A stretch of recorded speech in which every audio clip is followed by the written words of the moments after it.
Hello, and welcome to the My Sugar-Free Journey podcast. We are here today. This is actually, I know that you're listening to this a little bit later in 2020. This is actually my first interview of 2020. We're recording this on the 3rd. So I thought that was pretty cool. And today's interview, we're talking to John Rhinehart. So John is a carnivore coach. So I've dabbled at various times in the past with the carnivore diet, and it is my intention to do more of that this year. In fact, it may turn, unless something odd happens, it may just turn out to be my full-time diet. Because when I'm on carnivore, I usually feel good and have high levels of energy. And this year, what I want to do is I want to couple carnivore diet with a little bit more strength building exercise, more muscle building exercise, and see what happens as a result of that. Hopefully, by the time you're listening to this, at the end of this podcast, I'll come back on and give a little bit more detail about what it is I've done so far this year. But we are joined today by John Rhinehart. So John is somebody that I've been following on Instagram for a while. I like his pictures, and just listen to his journey with carnivore. And I always appreciate men, especially, who have lost a great deal of weight by changing their diet, because there's not as many of us as I think there needs to be. So I'm glad that he's here. So John, welcome to the show. Hi, Aaron. Thanks for having me. Big fan, by the way. I've been listening to you for years now. So, this is a pretty great opportunity. On the Instagram message too. I was like, wow, that's pretty cool, because that's not something I hear very often. So I really appreciate you saying that. So tell us a little bit about your background. How much weight have you lost? Where did you come from? Who'd you use? Yeah, sure.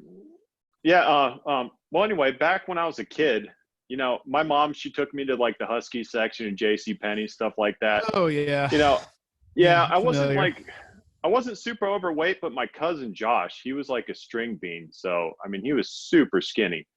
And I always kind of compared myself to him, so it's so funny. I felt bigger than I was. But. Not to cut you off, but I had a similar issue. So I've got my uncle had 3 kids. So I had 3 cousins from that side of the family. 2 of my cousins, including the one that was closest to my age, massive overachievers. Like, they were in the newspaper. We lived in a small town, but they were in the newspaper every week for, they were winning that soccer tournament and that tennis tournament and all these incredible athletic feats. The older is now some kind of bird colonel in the Air Force, and I don't know what Christopher's gone on to do, but probably something really amazing. He's just that kind of guy. So I totally get where this is coming from. Yeah. So anyway, I mean, I just ate like standard American diet, probably even worse. It was kind of funny. My father, he managed a warehouse, and one of the tenants was Frito-Lay. And they used to throw away all the expired chips in the dumpster, and we'd go there afterward and we'd dig them out and we'd take them home and eat them. And I would literally sit down and eat an entire family-sized bag of Doritos for dinner. That's kind of my childhood. Yeah. Mm-hmm. Yeah, so that, and then, Carl Budding, like the cheapest lunch meat, Chocodiles, like just junk, But yeah, then when my parents got divorced when I was in high school, I was living with my dad, and he was pretty broke. So he would just basically drop off a sack of potatoes and hand us a bottle of Hidden Valley dressing, and like that was our food for the entire week. So, then I joined the Navy in 2001. I was kind of heavy set. I was about 200 pounds, but I was able to still get in the Navy, and got to boot camp. They got me down to about 180. Then once I got to the fleet after boot camp, I shot up to about 220 rather quickly. But then I also picked up a pretty significant drinking habit too along the way. So that'll do it. All that beer. Yeah, all the beer, and honestly, you could eat pretty well in the Navy. I mean, it's not like they're feeding you like Ansel Keys MREs or anything like that. You could still get a steak or real eggs, stuff like that. So, I did that. But when I got out of the Navy, I literally shot up from 220 to 285 like within 6 months. I mean, it just absolutely blew up, and the crazy part too was, because I gained so much weight so fast, I started having really tender breasts. Like just my shirt touching my nipples hurt like insane. So I actually, super embarrassing, went to my doctor, I was telling him about this, and I had to go get a breast exam and an ultrasound. It was pretty embarrassing. Yeah, then I went another 10 years, drinking super heavily, and yeah, it wasn't good. I managed to stay at the same weight though. It's crazy because my personal fat threshold was full. Right. And I could eat whatever I want, drink as much alcohol as I want. I wouldn't gain a pound, At and I even 285. went to at 285. Yeah. And my doctor too, she was like, yeah, my son's as big as you. She told me I was fine. And, that's exactly what I wanted to hear too. I was like, Right. oh, okay, good. Well, I'll just keep doing what I'm doing because it's working. Well, I started having really, really bad blood pressure. I mean, it was through the roof. It was like 200 over like 120. It was getting to the point where I was starting to get dizzy, I was having some serious issues. And then too, I mean, this is super embarrassing, but like when I would have intercourse with my wife, like when I would finish, I would get just like this weird headache. It felt like my head was going to explode. Man, So the similarities between our stories, problems. are a little freaky because I've never told anybody about the headaches, because the headaches were long before I had gained a whole lot of weight. I mean, I've been married for 26 years. So I'd probably been married 22 or 3 years. I would have splitting headaches, just like migraines, like nothing. I was like, is this going to kill me? And, went to the doctor and he's like, well, you just have high blood pressure. I was like, I've had high blood pressure my whole life. I've never had these headaches. He's like, well, you're fat. You're out of shape. They didn't give me any answers. They didn't give me nothing except more blood pressure medications and kicked me out the door. They really didn't do anything for me. But then, I started having health problems. They put me on a statin. I was on 3 blood pressure medications, right? And it wasn't even controlling it. Right. Smash cut. Vinny Tortorich started going on the Adam Carolla show. And I love Adam Carolla. I've been listening to him for years. I was starting to hear what Vinny had to say. And I was like, makes a lot of sense. Because when I was a kid, I kind of knew there was something wrong with diet because my mom was 300 pounds. And I would watch her eat rice cakes and, she would buy all the Jenny Craig processed garbage, the little meals and stuff. And of course, I was a hungry kid. I was like a raccoon going through the pantry. Right. I would find these things and I would sit there and eat them. I was like, why is it this bland food is supposedly the healthiest food for us? Right. It made no sense, but Vinny made a lot of sense to me, So a bunch of guys at work started doing keto, and I didn't want to do it because I was an alcoholic and I didn't want to give up my kegerator. That was me. That was my identity. I was the dude who had the kegerator, That's awesome. So, so basically I had to kill my best friend. I had to get rid of the beer in order to start this health journey. So 2015, my mom passed away, and she had type 2 diabetes. She had congestive heart failure, This is crazy part too. She had a Coumadin because of her pacemaker and all this. And she had an at-home INR machine, which would check her blood thinness. She basically got a misread reading from it. And so her doctor like doubled or tripled her Coumadin level. Oh, gosh. And I mean, she had like bleeding coming through her skin. Like it was unbelievable. So she ended up in the hospital. She had to learn to walk again. And then she came home for about a month and she was falling all the time. She was absolutely sick as she could be. She ended up going to the hospital about 3 months later, and she was laying in her hospital bed and it wasn't good. So I literally asked her that night when she was barely coherent. I was like, Mom, what do you want me to do? I'm like, I might have to, do something. Like I told her I might have to put her down basically, Yeah. And she shot out of bed and she's like, no, don't do that. Right. Well, about a day later, she's in intensive care. They have the PICC line in her throat. she has a pacemaker in, and the pacemaker also has a defibrillator. Well, I watched her die like 50 times that night. You know, I kept watching the pacemaker. She would freaking basically die, and it would revive her. So I watched that happen, and I ended up basically when her doctor said there was nothing we could do because she became septic. Right. So I had to basically, you know, talk to hospice, and we made the order to, you know, basically do that. And it's honestly what drives me to this day is when I found out from coworkers at work. You know, I watched that Dr. Sarah Hallberg video where she's talking about diabetes and how we've been doing it completely wrong, Right. and how a high fat diet is what actually is makes the most sense for a diabetic. And then I looked at all the stuff they gave her and the way she was treated.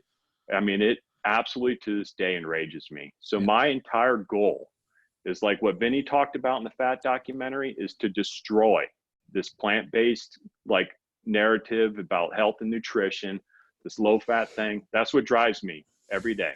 I wake up and basically work against that. And if that That's means helping awesome. people and coaching, that's what I'm here for, you know.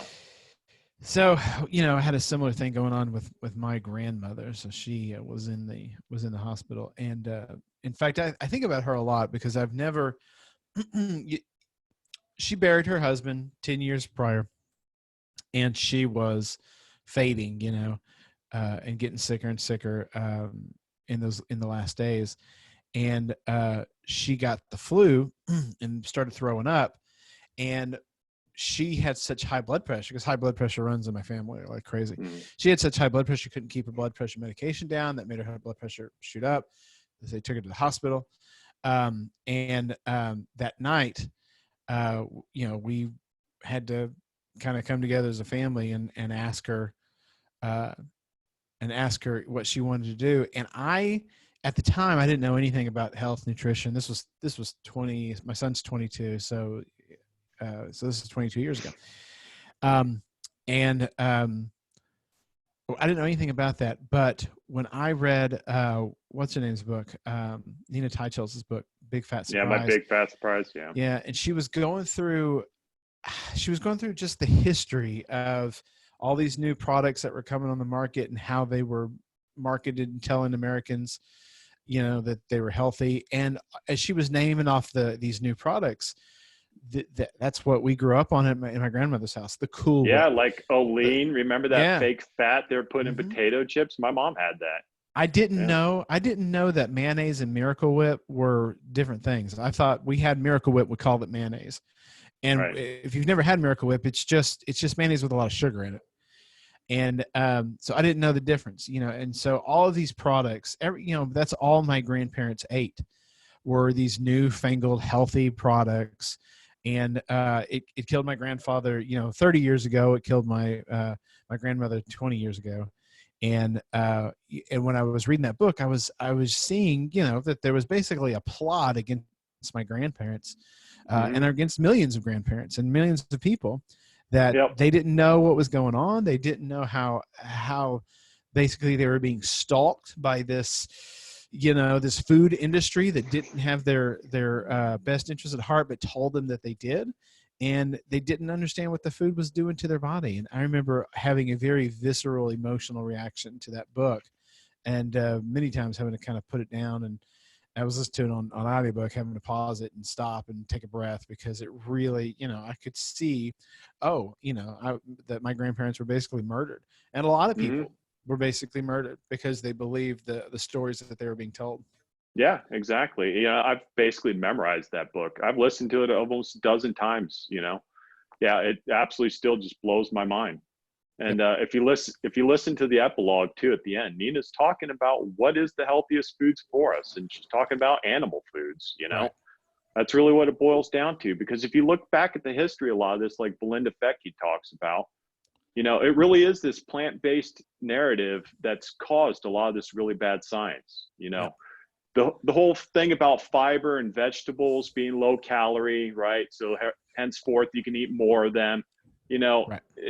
There's just so many things that just don't make sense, but we've fallen for it because we're trying to fit this plant-based narrative. So the whole calorie in, calorie out thing too. That's what I really got stuck on when I first started learning about all this. Yeah. I was like, that really pissed me off. I've actually never tried to lose weight before I did the keto carnivore thing. I was actually pretty nihilistic, to be honest with you. When my mom died at 52 years old, I was 34. I was like, you know what? I'm an alcoholic. I was in the Navy. I smoked. I was like, pretty sure I'll die in my mid 40s, So the crazy part too is, even though I had that super nihilistic, like viewpoint about it, I was really like concerned about my health too, in a weird way. Like, I was always somatizing about like medical conditions. I was convinced I'd get hepatitis, like from a haircut. The lady nicked the back of my neck. So I was like absolutely obsessed about it, because I heard you couldn't drink anymore. Yeah. And that I'd have to give up alcohol. So for me, that was like a huge worry, So yeah, I literally barged in my doctor's office and demanded she write me a thing to go get a hepatitis test. So, I mean, I had a pretty bad drinking problem.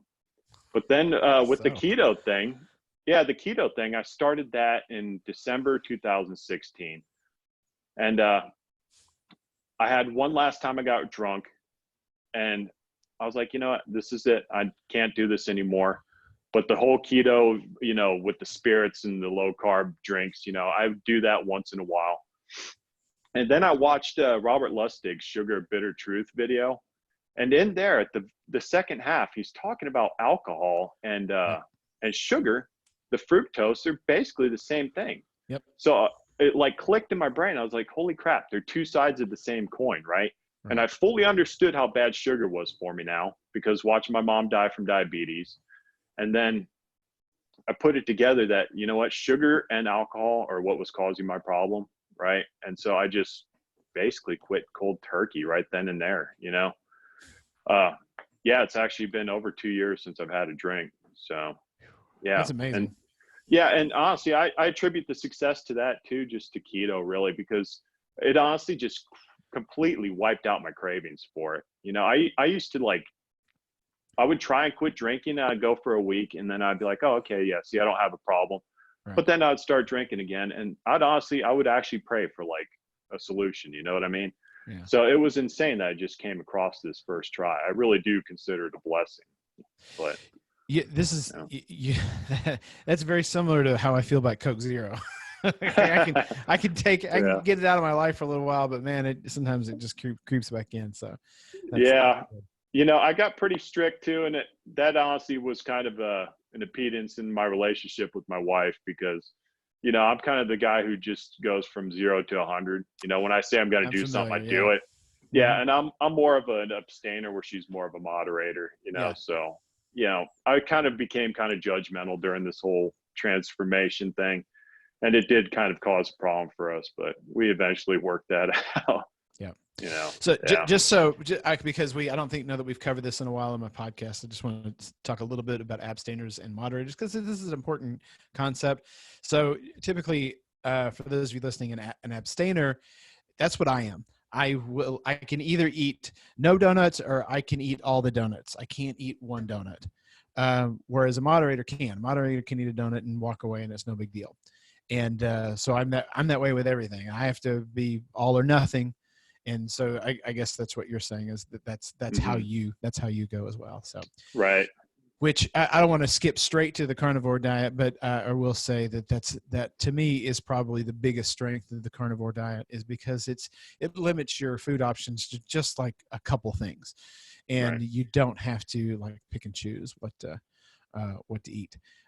You just eat.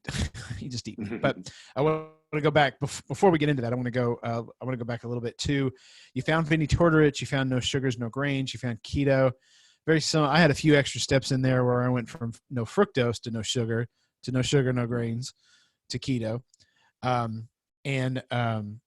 Because I watched Dr. Lustig's video too at the very beginning, and then I read his book. And in his book, he's not as much anti-sugar in this book as he is anti-fructose. Like if you can just cut out the fructose, you can cut out most of the damage. Which he's probably right. I was just, when you're 400 pounds, you got to do a lot to get healthy. If you're a little sick, you could probably just cut out fructose and be fine. But if you're a lot sick, you gotta be. Yeah, you I was a gotta, lot sick. I yeah, was a lot sick for sure. fantastic. So you've gotten to that point. You've seen success. We all know about the success people have on a ketogenic diet. It's almost universal. If you go on a ketogenic diet and you're overweight, typically you lose weight, and typically your blood pressure falls to normal, and typically, your type 2 diabetes symptoms go away and whatnot. But you took it a step farther. You went to carnivore. Where did you first hear about that?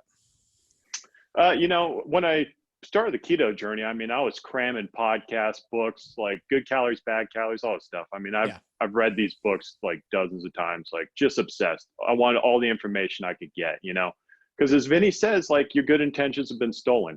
For me, I wanted to do it right the first time. Exactly. I didn't want to accidentally have some weird sweetener in my coffee or whatever keto product I was sold on, I didn't want something stealing my good intentions and my efforts, Right. So I really tried to educate myself. But yeah, I started hearing like Sean Baker. I ran into Amber O'Hearn, which I know you've had on your podcast. But I mean, yeah. And so it started making sense to me. But the whole reason I went carnivore in the first place is because I started following Dr. Berg videos, and his big salads and all that stuff.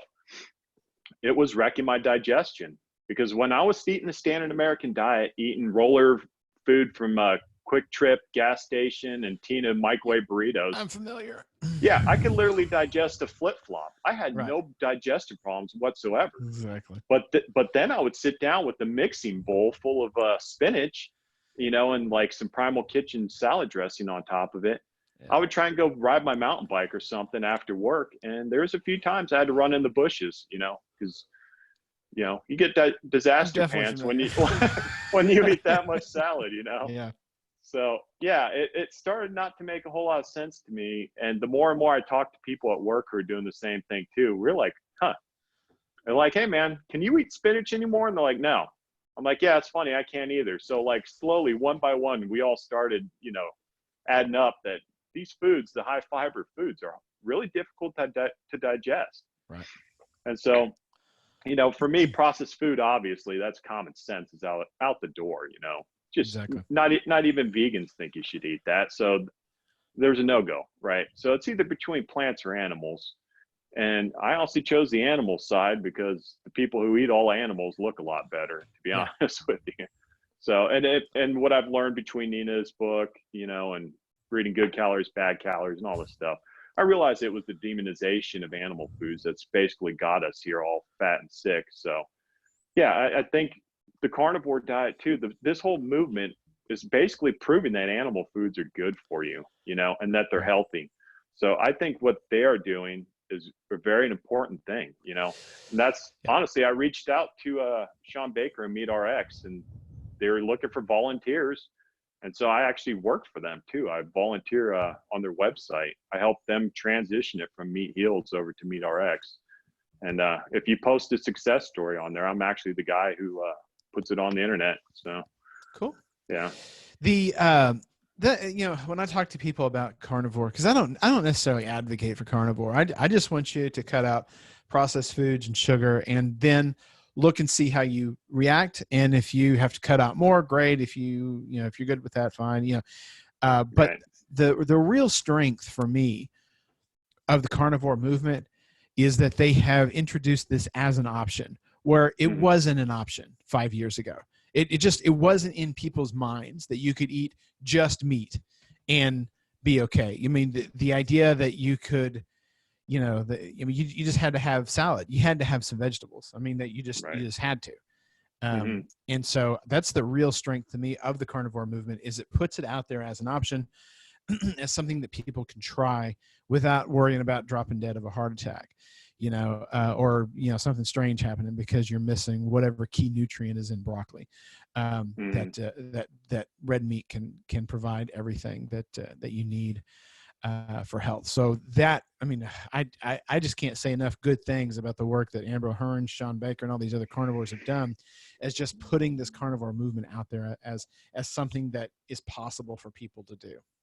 Right. And if you've noticed too, the keto community, they're starting to shift, because 2 or 3 years ago, they're paying a lot of lip service and political correctness to the plants, right? You Right. know, but now people are starting to come out, even like Mark Sisson, I've heard, you know, kind of backing off the huge ass salads and, You just, yeah. you know, yeah, Delicious there's thing. a bunch of people like kind of joining on board the carnivore wagon because we're starting to realize that these plants and, you know, all this stuff is not really what they're cracked up to be, you know? Yeah. Yeah. So, Yeah, the Mark Sisson stuff was interesting because his huge ass salad was, I mean, that was something that was part of his brand, you know, almost. He was right. eating one every day, and to see him, I mean, he hasn't come totally off of it. To see him back off of that a little bit, and if nothing else, just removing the stigma of an all meat diet. And Right. you know, you might try to eat an all meat diet and not feel optimal. You might, Mm-hmm. you know, you might need to throw a few vegetables in there too. That's fine, Yeah. but at least it's an option. At least it's something you can try. Yeah. Yeah. And I'm honestly not dogmatic about it. You know, if somebody came to me as like a carnivore coach, you know, I'll help them where they are. If they want Right. to do keto, like I'm fine with that too. You know, I Right. just personally couldn't digest Yeah. all that roughage, you know? Right. And, for me too, the whole reason I ended up on carnivore, I was having a lot of problems with itchy skin. Like that was the one thing I couldn't get rid of. Keto didn't fix it. Then when I went carnivore, that didn't fix it either. But I ended up experimenting with dairy, and that's basically what it was. Yeah. Ah. Yeah, I kid you not, I could just barely scratch my skin and I would get like red welts that would just come right up, you know, and I would just itch like crazy. But it was dairy the entire time. Yeah. What's his name out in Sweden or Denmark? One that does the low inflammation, high fat, low inflammation program. I forget his name. I can go look it up. But his thing, he preaches very heavily that you need to, at the very least, try to get rid of dairy because Mm-hmm. most dairy products now are inflammatory. And one of the Right. things that he taught me was that you can actually lose, even if you're not lactose intolerant, you can lose a certain portion of your lactose sensitivity over the years. You know, that you've got these alveoli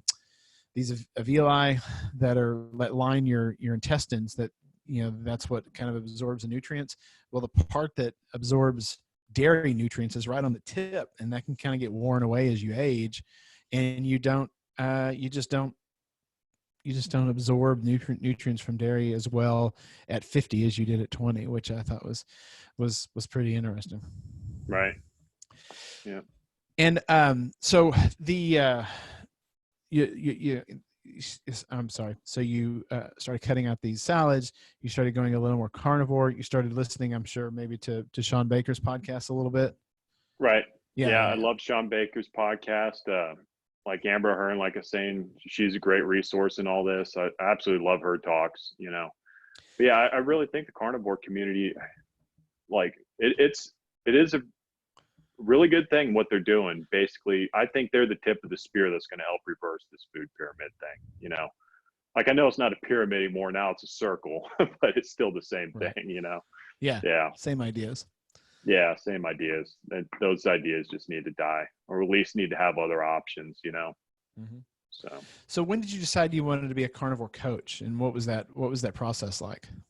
You know, I never even heard of one, to be honest with you. And to be honest, I'm a fairly private person. I just wanted to do my paddleboard, ride my bikes, but I had to fight against all of this stuff.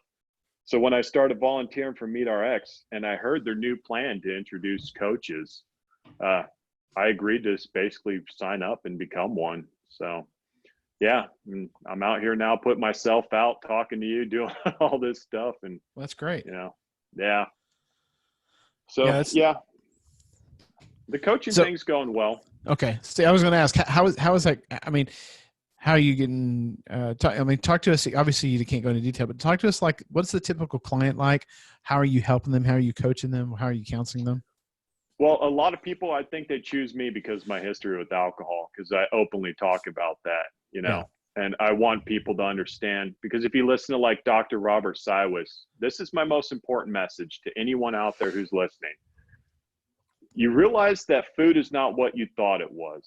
Okay. You know, when I started eating a carnivore diet, like I realized if I'm not hungry for another steak, I'm probably not hungry. And I just became super in tune with my appetite, with the whole thought of eating food for fun, just that kind of thing, right? And you listen to the addiction model Robert Sywitz talks about, and then you realize alcohol and addiction are kind of like with food.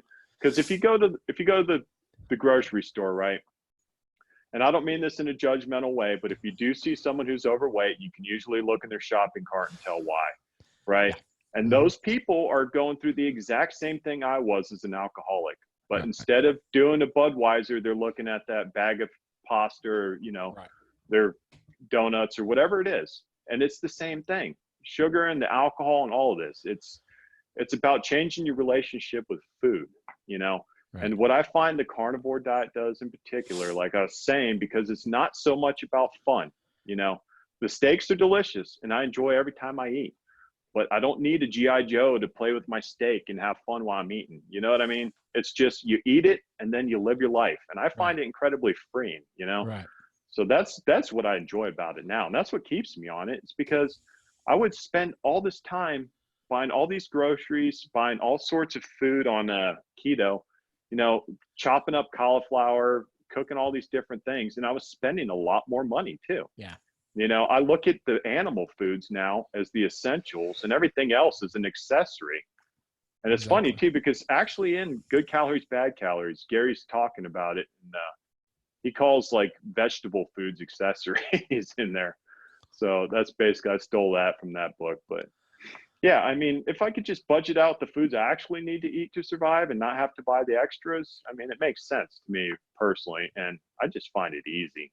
So, yeah. I mean, I've worked it out. Basically, I only eat 2 meals a day. The first meal is usually 4 eggs and either 3 pieces of sausage or 4 pieces of bacon. And that's like maybe $2 worth of food, maybe 3.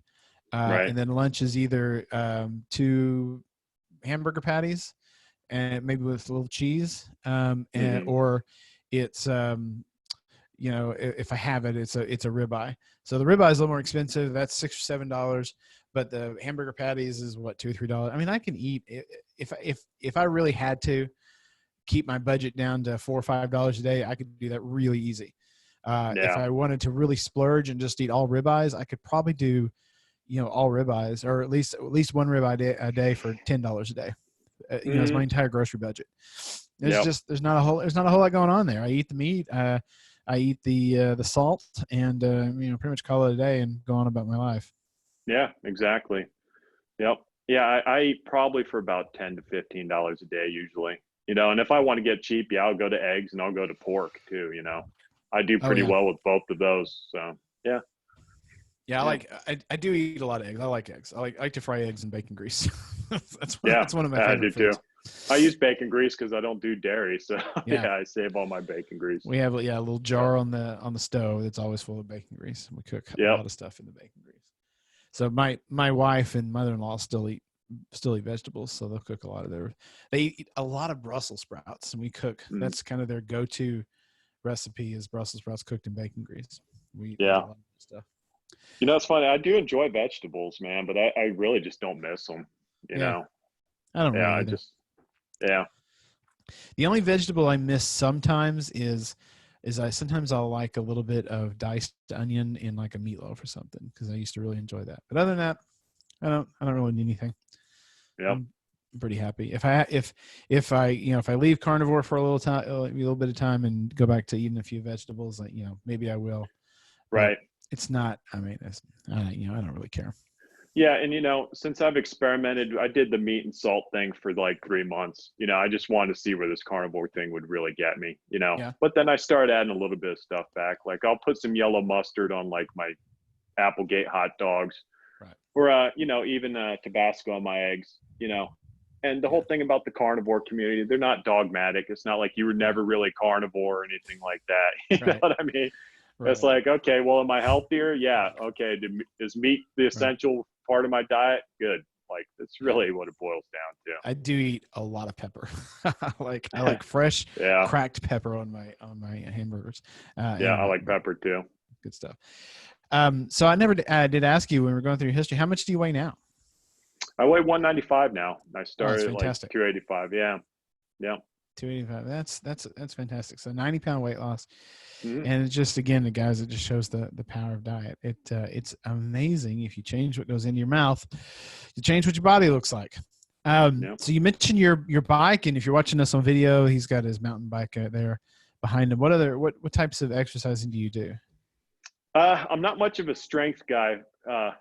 It's basically just because I don't like it, so I don't Yeah. do it. You know, I'm an outdoors guy, and I work on cardio personally, and I do it because I like doing epic adventures. Oh yeah. I go on mountain bike rides sometimes, 15 to 20 miles into the desert, and I got to be able to get back. So Yeah. I got to have the endurance and all that to do it. And yeah, that's basically where I'm working on. That's my personal fitness goal. And yeah, there's a mountain here in Phoenix. It's called the Superstitions. There's a famous hike there. It's called Flatiron. And Oh yeah. I'm Okay. 23 out of almost 1,400 people who have ever climbed it on the leaderboards. Oh, So and the that's time? on the Wow. time. And so that's like top 3% of like all time who That's on your climbed bike? that. No, that's actually a hiking one. So A hiking one. I hike, I paddleboard, and I mountain bike. Yeah, just depending on the season, but the hiking one, it's 3,000 feet within 3 miles. So it's a tough hike. Wow. Yeah, it's basically climbing piles of rocks. Yeah. Yeah. No, Yeah. that's So that yeah. sounds like fun. So I live in Dallas, Texas, and in Dallas, Texas, there's nothing. There's no mountains. We get a slight hill, and you get winded Yeah. walking up it. There's just nothing out here. Yeah, I went to San Antonio to go visit a friend of mine last year, and I was looking around. I was like, man, I can't live here. There's nowhere to mountain bike. No, Like, there's there's nowhere to nothing. do anything. Yeah. You have to go really far west to get mountains in Texas, and even then, they're not they're not Yeah. all that tall. Yeah, I'm blessed. I'm right in Phoenix, man. Like 30 minutes any direction. I'm just in absolute gorgeous outdoor like That's cool. wilderness. Yeah. That's cool. So Phoenix, Phoenix is beautiful. And but you get all of the same heat that Texas gets. In fact, sometimes yeah. it's worse. Yep. Yeah, it gets pretty bad. We get the monsoons too, man, and you get these like scary storms come through. I saw a video of that. It looked like a wall of dirt just moving across the desert. I was like, oh my God, I gotta get out of that. Yeah, you don't want to be on the freeway when you see one of those, man. No kidding. Yeah, they tell you to turn your lights off too, because people will think you're still on the road, even though you're pulled off, and they'll come at you and just like rear end you off the road. Oh my so gosh. Yeah. Ooh, that's scary. Yeah, I'm not a big fan of crazy weather. We have occasional tornadoes, but those tornadoes they're really hit and miss. Like they'll be way over somewhere else. I've never been in the middle of a tornado. Knock on wood. So that's right. Good. I'm pretty happy with it. So we chased a rabbit there. That's fine. Let's talk a little bit about what does the future hold for you. What do you want to do? Let's talk about it for you personally. Do you have any health goals, any fitness goals you're wanting to meet for you personally? Fitness goals, I kind of want to do the Grand Canyon rim to rim. I haven't really like set that in stone, but I am working up towards that. Cool. Just I want to have just endurance like next level. That's basically what I'm working towards. And I'm out there almost every other day, out in the wilderness doing stuff. So yeah, health goals. Honestly though, everything's tip top right now. I actually have no issues. So fantastic. Yeah. You get rid of your blood pressure medicine? Yeah, I did. Cool. Yeah, cool. I did. Yeah, and it like even some of the like cholesterol things took a while to come around. Yeah. Like my HDL, it stayed pretty low for like a year or two, but it's finally up. My HDL is like almost 70 now, where it was like 20 when I started. Yeah. That's good. That's awesome. Yeah. What about for your carnivore coaching business? That I just want to help people who want it. I'm not really trying to like do it as a job or anything, because I actually have a full-time career. Okay. I just want to help people who want it, and I'm offering like free coaching to anybody who asks. So okay. Yeah. Well, let's do a little bit of coaching. Like if you've got somebody that's new to it, they don't know what carnivore is all about. Walk us through. What are you teaching them? What are you saying to them to get them to where they need to be? Well, the first thing I'd always ask someone is what a day of eating kind of looks like for them currently, Okay.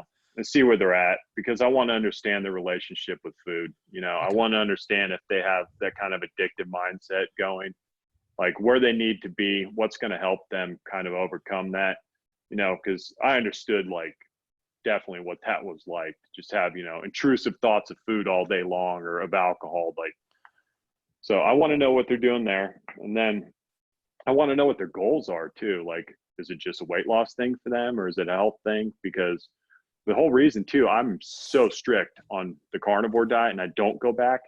It's because my anxiety as an alcoholic and all that was through the roof. So I am stuck on this. I don't mess around, Yeah. That's why I don't back out. But yeah, so I want to know what they're doing with their health and their history and their goals. If it's weight loss, especially like I know sometimes women have, more issues than men. So yeah, I'm just going to basically probe and ask what they want to do and basically set goals for them. And I really want to stress too. I mean, obviously if they're coming to me, they're interested in carnivore, but I want Right. them to understand that animal foods are the basis of an essential healthy diet. That's really where you're getting your nutrition from. Right. If you have like a pizza, the cheese and the pepperoni is the actual nutrition. Everything else is just filler, Right. Yeah. Absolutely. It's very Yeah. much filler. All Yeah. that It bread. is filler. Yeah. Yeah. And to be honest with you, that's the whole artistry of cookery and all that stuff is Right. as humans, we've basically tried taking meat and stretching it. That's what a stew is, is Yeah. to try and fill the clan, whoever Right. we're with, stretch it out for everybody. Yeah. So, Yep. yeah, if you want That's to be very true. ultimately healthy, in my opinion, eat the essentials, eat what your body really wants, Yeah. Good deal. All right. Well, if my listeners would like to get in touch with you, find out more about you, follow you on Instagram or any other social media you've got, tell us how we can do all that. Yeah. MTB Carnivore on Instagram. MTB is mountain bike, in case anyone doesn't know. But yeah. Yep. Yeah. Just on Instagram. That's where you can find me. DM me, whatever you guys want. It's MTB _ carnivore, correct? Yeah. Yeah. _ carnivore. Underscore Correct. carnivore. Yep. Okay. We're going to put links to all of that in the show notes and see if we can get some people in touch with you. Well, John, thank you so much for coming. Yeah, Aaron, it's good talking to you, man. Thank you, man. I really appreciate you coming on. Yeah, no problem. All right. We'll talk to you later. Those of you that are listening, hold on. We'll be right back with some more information.